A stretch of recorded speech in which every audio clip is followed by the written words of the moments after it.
Most travel guides for Buenos Aires point you to the same destination, Caminito. It is the world-famous primary-colored epicenter of Argentine culture. People come here to photograph the patchwork architecture, watch street tango, and stand in the shadow of the legendary Boca Juniors football stadium. But this curated 150-meter stretch of pure vibrancy sits on a foundation of extreme desperation.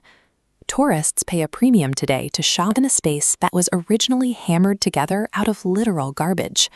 Marginalized port workers built these structures using whatever scrap they could scavenge by hand. To understand these famous colors, we have to look past the modern tourist facade and uncover the brutal survival story of the immigrants who built it. In the late 19th century, the Riachuelo River port was a landing point for penniless Italian immigrants, specifically from Genoa.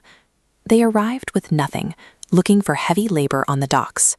Facing severe housing shortages and crushing poverty, these laborers crowded into conventillos, cramped communal boarding houses where dozens of families shared single rooms around a central courtyard. With no money for proper materials, they built these conventillos out of shipyard waste. That meant discarded scrap metal, cast-off wooden planks, and sheets of corrugated iron. The iconic palette of these streets served a functional purpose, protecting scrap metal from the river air. Shipyard workers applied whatever anti-rust paint they could scavenge.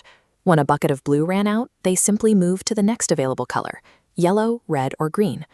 These patchwork houses were never an artistic statement. They were a monument to immigrant resourcefulness. The extreme density of the conventillos forced different cultures into constant contact. Out of that friction, a new mixed dialect called lunfardo emerged, alongside the rhythmic courtyard dance known as tango.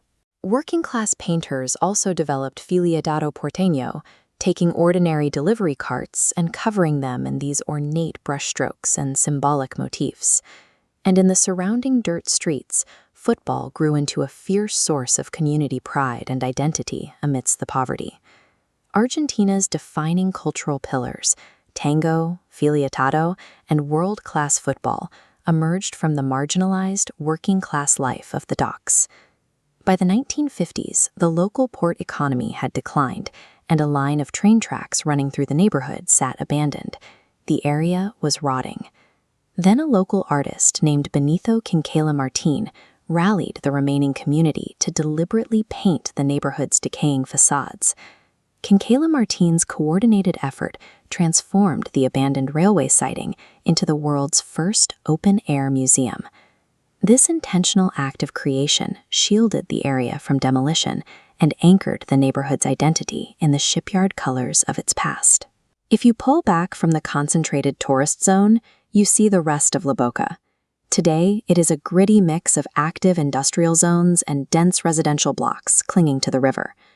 The effort to save the neighborhood through art worked so well that it eventually triggered intense city-backed urban renewal, drawing millions of dollars to a few select blocks. This chart highlights the neighborhood's division today. Despite the booming tourist economy, over 60% of La Boca households still live in substandard housing. As tourist infrastructure expands, commercial gentrification takes hold. Property values creep upward, while wages for residents remain flat.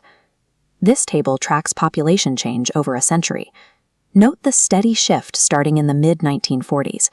Those negative percentage changes reflect a neighborhood losing its original demographic, as residents were forced to seek work elsewhere. When evening falls and tour buses leave, those painted corrugated sheets take on a heavier meaning. Walking through Caminito today is an encounter with a living monument to immigrant resilience, currently fighting to retain its authentic soul.